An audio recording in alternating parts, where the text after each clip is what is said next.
एक परिवार में 4 लोग हैं, या एक पड़ोस में 4 मकान हैं, ऐसा क्या कारण है जिसके कारण से हमारे विवाद जन्म लेते हैं?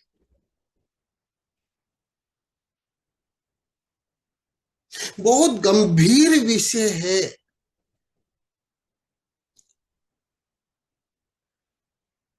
तनाव कब होता है?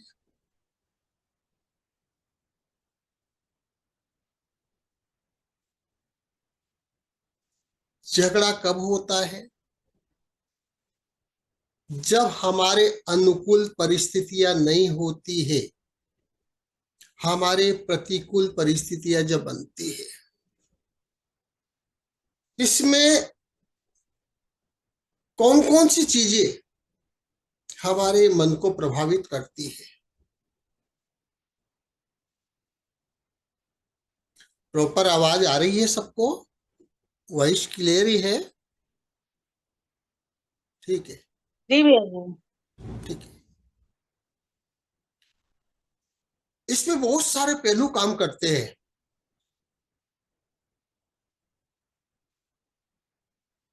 हम वास्तु को सिर्फ निर्माण तक मान लेते हैं। वास्तु को सिर्फ निर्माण तक मानना सही नहीं है।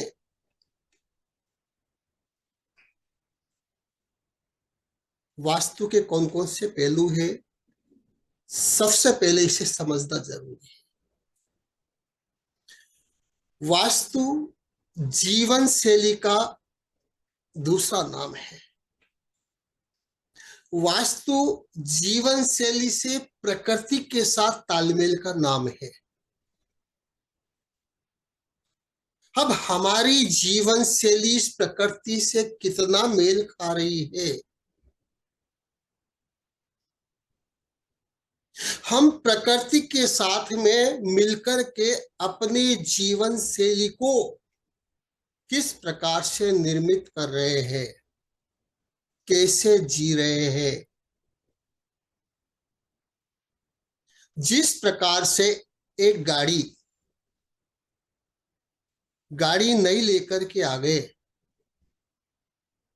उसके टायर भी अच्छे होने चाहिए, उसका इंजन भी अच्छा होना चाहिए, उसके अंदर ईंधन भी अच्छी क्वालिटी का होना चाहिए। इसके बाद वह गाड़ी जिस रास्ते पर दौड़ रही है, वह रास्ता कैसा है, उस रास्ते पर कितनी स्पीड से गाड़ी को चलाना चाहिए और कितनी चल सकती है। बहुत गहरी बात है, अभी आपको समझ में आएगा। फिर सब चीजें होने के बाद में कार चालक, गाड़ी चालक कैसा है, उसका एक्सपीरियंस कैसा है, वो किस तरह से गाड़ी को चला रहा है। ठीक इसी प्रकार हमने मकान तो बना लिया, वास्तु के हिसाब से पूरा नक्शा बना लिया। अब सिर्फ निर्माण ही महत्वपूर्ण नहीं है, जिस जगह पर हमने मकान बनाया वह भूमि कैसी है, क्या वह भूमि ऊर्जावान है?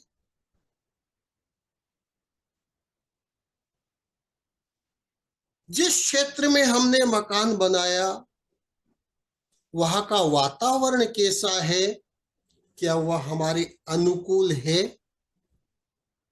क्या हम कंफर्ट फील करेंगे उस वातावरण में? जब मकान बन गया, मकान बनने के बाद में किस समय पर हमने गृह प्रवेश किया, वो बहुत इंपॉर्टेंट है। कई लोग बोलते हैं कि हमने मकान वास्तु के हिसाब से बना लिया, लेकिन गृह प्रवेश तो हमें संडे देख करके करना है, क्योंकि हमारे रिश्तेदार संडे को आते, छुट्टी के दिन आते हैं। फंक्शन कर रहे हैं तो हमें छुट्टी का दिन देखना है। एक घटना मैं आपको बताता हूं, सच्ची घटना। ऐसे बहुत सारी घटनाएं हैं जीवन में। एक मेरे अजीज, उन्होंने मकान लिया, बहुत अच्छा मकान दिलाया। उन्होंने कहा गृह प्रवेश किस दिन करना है।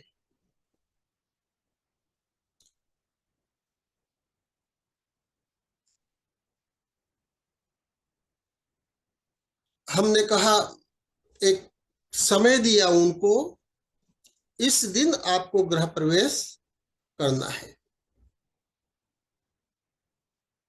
उन्होंने कहा नहीं, इस दिन हम नहीं कर सकते।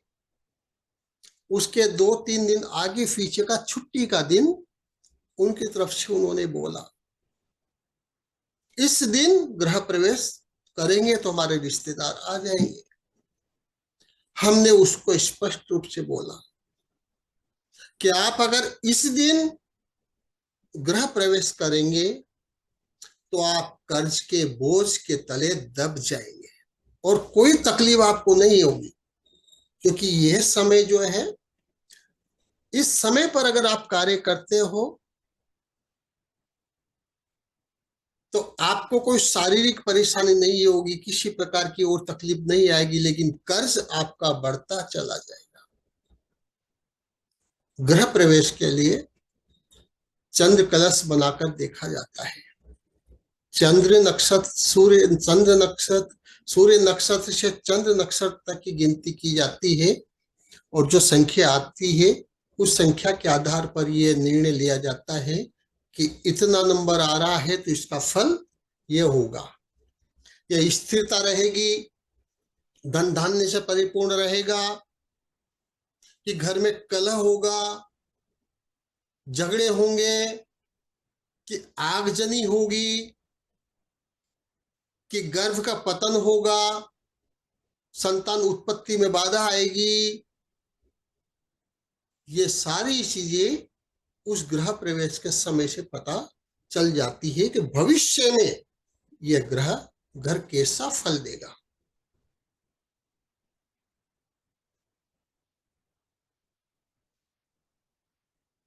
हुआ वही, नहीं माने। हम वास्तु को ज्यादा मानते नहीं हो तो आपकी वजह से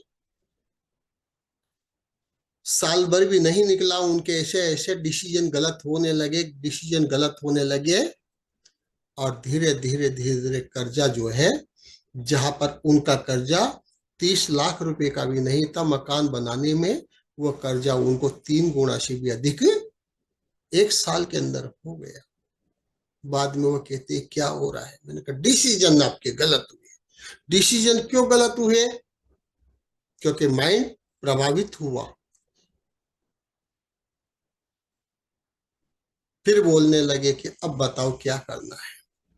तो इसका एक उपाय और है कि अगर ऐसा कोई गलत डिसीजन हो जाता है तो उसे हम कैसे सही करें। आप लोगों को मैं एक सुविधा दूंगा। हो सकता है आपके मन में बहुत सारे प्रश्न हो, आपकी तकलीफ भी हो। आप यहाँ पर आपकी तकलीफ हमसे सबके सामने शेयर भी नहीं कर पाएंगे, और हम सबके प्रश्न ले भी नहीं पाएंगे।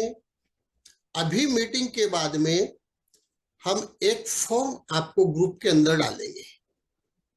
उस ग्रुप के अंदर आप अपना नाम, कहां से आप हैं,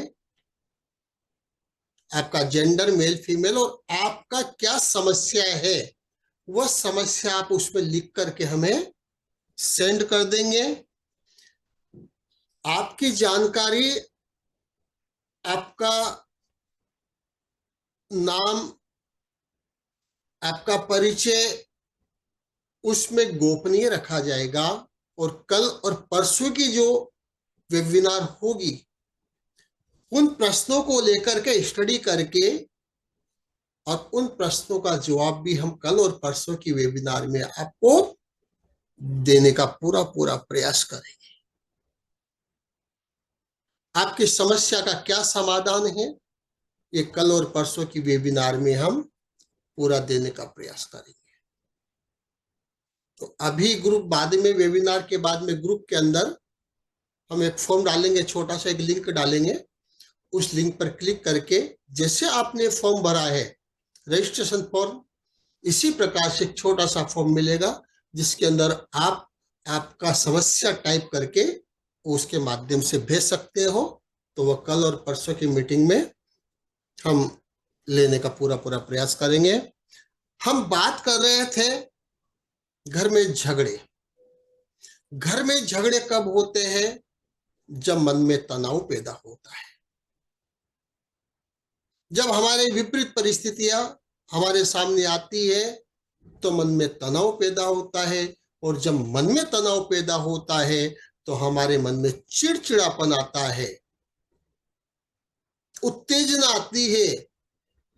और उत्तेजना आती है तो कोई बात हमसे कोई करता है, क्योंकि आदमी जब तनाव में होता है उस समय उसको थोड़ा सा भी उसके अगेंस्ट कोई बात कर ले, बस उसको जो है क्रोध आ जाएगा या उसको बुरा लग जाएगा। तो कुछ असर तो हमारी भूमि का होता है कि हम अगर नेगेटिव भूमि पर मकान बना करके रहते हैं, जहां पर ऊर्जा ही नेगेटिव है, तो वहां का असर हमारे जीवन पर आएगा। श्रवण कुमार की कहानी आपको पता है कि भूमि का कितना प्रभाव होता है। कि श्रवण कुमार अपने माता पिता को कंधों पर यात्रा करवा रहा था, बहुत प्रेम से। और जैसे ही एक जगह पहुंचे, उस भूमि पर, उस नगर में पहुंचे, और श्रवण कुमार का मन बदल गया। अरे बहुत कर लिया मैंने, अब मेरे मेरे बस की नहीं है, अब मैं नहीं ले जा सकता आपको, आप यही रहो, अब मैं इससे आगे आपको नहीं ले जा सकता। माता पिता समझ गए कि हमारा ऐसा बेटा कदापि ये नहीं बोल सकता, कदापि मन में विचार नहीं आ सकते मेरे प्रति, हमारे प्रति। क्या कारण है? ये भूमि का कारण है कि इस भूमि की, इस मिट्टी का ही असर है कि इस मिट्टी पर आते ही इसका मन बदल गया। देखो मिट्टी का कितना प्रभाव है कि मिट्टी पर आते ही जो समर्पित बेटा था, जो चारों धाम की यात्रा कराने के लिए निकला था, वह बेटा आकर के बोलता है कि अब मैं आगे आपको नहीं ले जा सकता।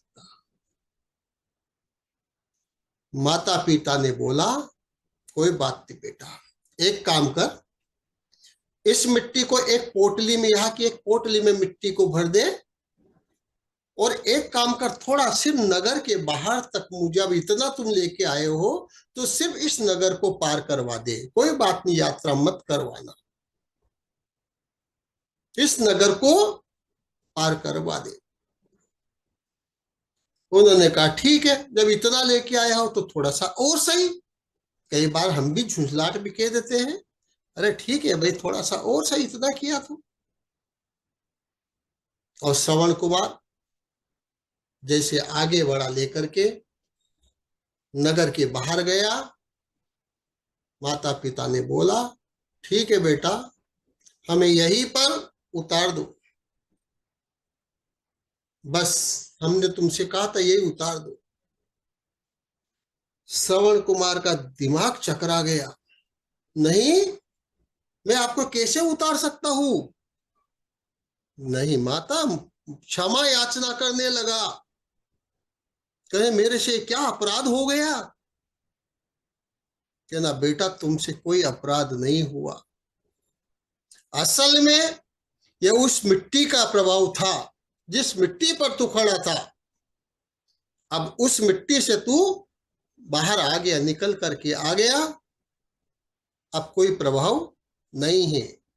कहने का तात्पर्य इतना ही है कि हम जब भी मकान बनाते हैं तो सबसे पहले भूमि का शोधन बहुत जरूरी है।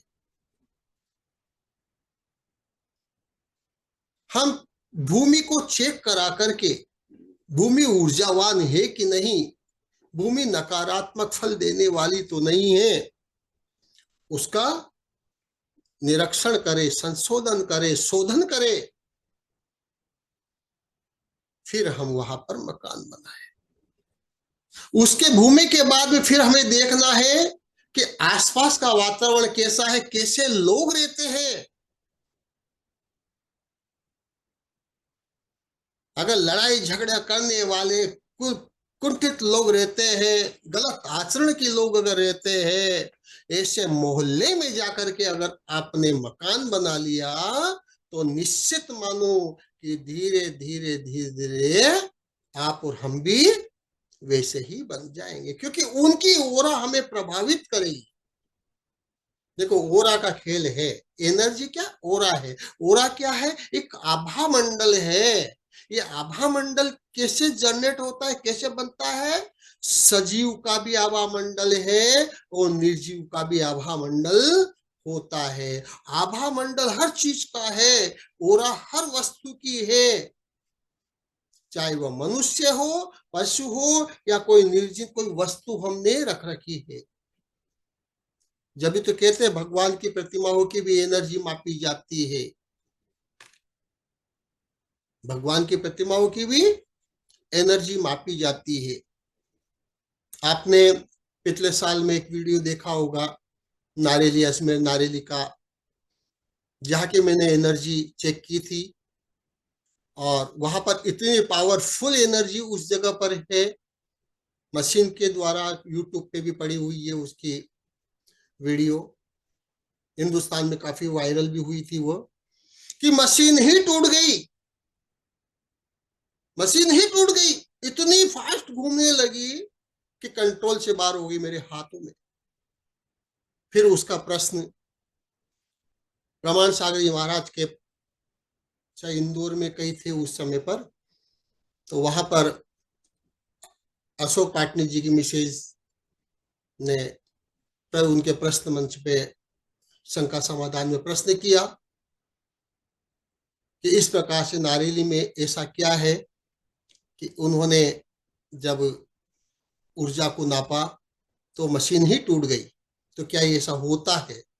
तो गुरुदेव प्रमाण सागर जी महाराज ने भी उसके बारे में बहुत अच्छा विश्लेषण किया, वह उनके शंका समाधान में भी है और मेरे यूट्यूब चैनल पे भी पड़ा हुआ है कि किस प्रकार से हर वस्तु की एक आभा होती है, एक ऊर्जा होती है, और वो ऊर्जा कैसे निर्मित होती है, उसका आभा मंडल कैसा बनता है, उसकी ओरा कैसे स्ट्रॉन्ग बनती है, इसके बारे में बहुत डिटेल से उन्होंने बताया।